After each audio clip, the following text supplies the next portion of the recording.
Now, the rest of the story.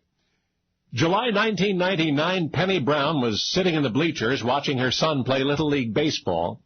This was in the field across from Erie Community College in Williamsville, New York. Anyway, Penny was just sitting there enjoying the game when she looked over toward the practice cage near the dugout and saw a little boy, the team's bat boy, collapse in the dust. Well, Penny's husband was coaching that day, and he called out to her to come quickly. You see, Penny Brown, professionally, was an intensive care nurse at Buffalo General Hospital.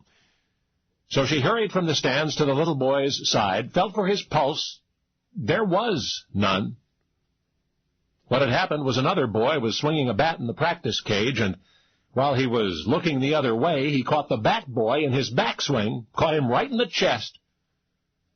The unintended victim, Kevin Stefan, age 10, took 2 steps and fell face first to the ground. And now he was in cardiac arrest. Well, Penny, kneeling there, slammed a fist into Kevin's chest, but still nothing, still no heartbeat. All around her were astonished faces and stifled weeping. But Nurse Brown would not give up. She launched into CPR now, the measured breaths, the chest compressions. And what do you know? Kevin's coming back.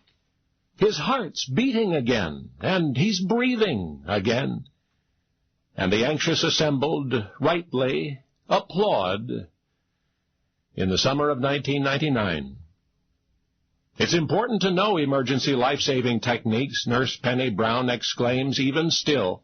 You don't just wake up one morning and say, today is the day.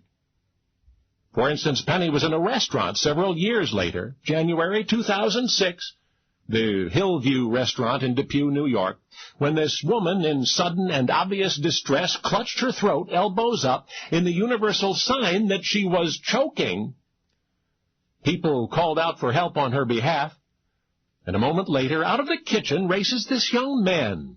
He's a 17-year-old high school student, part-time dishwasher at the restaurant. And somebody remembered he was also a volunteer fireman in Bowmansville. Anyway, out he rushes, finds a waitress trying to do the Heimlich maneuver, unsuccessfully. So the teenager takes over, places coupled hands at the victim's diaphragm, 2 thrusts, and out pops the obstruction. And the woman is gasping, breathing again. But Penny Brown was no bystander that day. It was she who was choking. It was she whose life was in jeopardy. So Nurse Brown encourages knowing emergency life-saving techniques from the unique perspective of rescuer and rescued. But there are some matters on the subject which she cannot explain, such as how could it be that the young man who hurried to her aid, who had grown up to learn the maneuver that would save Penny's life, that he, Kevin Stefan, was the same Kevin Stefan whom Penny had saved on that Little League field 7 years before. Kevin's always wanted to thank her.